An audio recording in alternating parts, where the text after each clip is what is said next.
Good morning, everyone. Thank you for checking out the budget tracker demo video. Let's get started. As soon as you open the budget and expenses tracker, you'll find yourself on the Getting Started tab. Here, there is a step-by-step guide on how to use the tool. Today, I'll take you through this guide and I'll show how I use my budget tracker.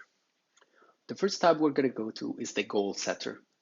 Here, there is a series of objectives that we can set up in order to help us save money. The first one is the saved income percentage. Then we have no spend days, so how many days in a month we can go without spending any money. And then we have cutting down on eating out and limiting luxuries. You can set up any of the percentages that are suggested, or you can also select don't use if you feel like one of these features doesn't really apply to you. On the budgeting tab, we have a breakdown of all our bills, purchases, and subscriptions. Any of the entries in this column can be edited to fit what you need best. For every month, we can select what our budget or planned expense for each one of the categories is. So usually for bills will be something quite consistent across all months, but for purchases might be something completely different based on the month of the year. For example, you might spend more throughout the holiday season because you have more purchase to make for gifts for friends and family. And then we have the subscriptions at the very end. Similarly to the budget for expenses, we have the expected income. So there are different options that you can edit, and you can, for every month, you can import what you think will be the income that you're planning to make that specific month.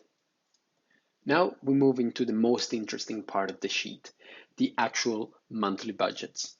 For each one of the months, you're going to have its own sheet. So you have 12 sheets starting from September 2023 all the way to August 2024. At the very top, you have a breakdown of your income, expenses, savings, and a list of key results that have come out based on the data you have inputted. On the second rows, we see the goal setters. So we have the saved income, the no spend days, cutting down on eating out, and the luxury expenses. The color of these numbers of these cells will actually change based on how well you're doing to give you an idea of how well you're following your goals. Here we have the visualization of all of your expenses then. We have the income, expenses, and savings. We have a breakdown by the level of importance of your expenses, our comparison between budget and actual expenses, and a comparison between the categories that have been on budget and the categories that have gone over budget. All the categories are then broken down based on whether they're an income, a bill, a purchase, or a subscription. The budget table is filled up automatically based on the budget that we have done previously, while the actual table is the sum of all the financial transactions that we have made that month. So we're going to go into the financial transaction at the very end of the page. This is where all of your expenses will be reported. So you can import the date of your expense, the shop that you went to, and the amount that you paid.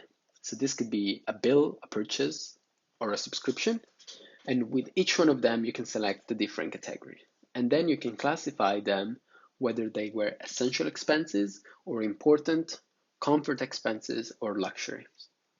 Notice that in the same table, we will also input our income. So we can select our income, the type of income that it was, and then we can say classify this as an income.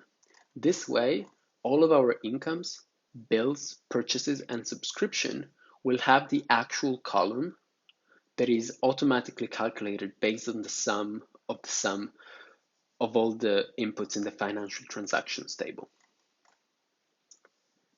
In this table, we can actually see the bar chart that shows the sum of all expenses broken down by the purchase category.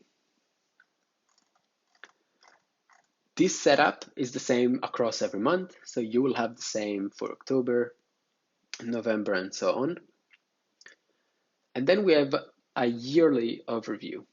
The yearly overview calculates all the results across the 12 months of data that you have inputted, and it will have a sum of your income, expenses, and savings, another little summary on the side, and then there will be 3 line charts which show how your income, expenses, and savings have changed across the months. The average of all luxury expenses will appear here, and in this bar chart you'll have a comparison between the budget that you had set yourself and the actual expenses. So I hope that you found this introductory video useful. If you have any questions, you can contact us on any of the social media that we are on. I really hope that you find this budget tracker useful. I think that this is the perfect level of easiness to use, but at the same time, good level of detail for you to understand where you can save money and how you can improve your budget on a month-by-month basis. So thank you for taking the time to watch the video, and have a good day. Thank you.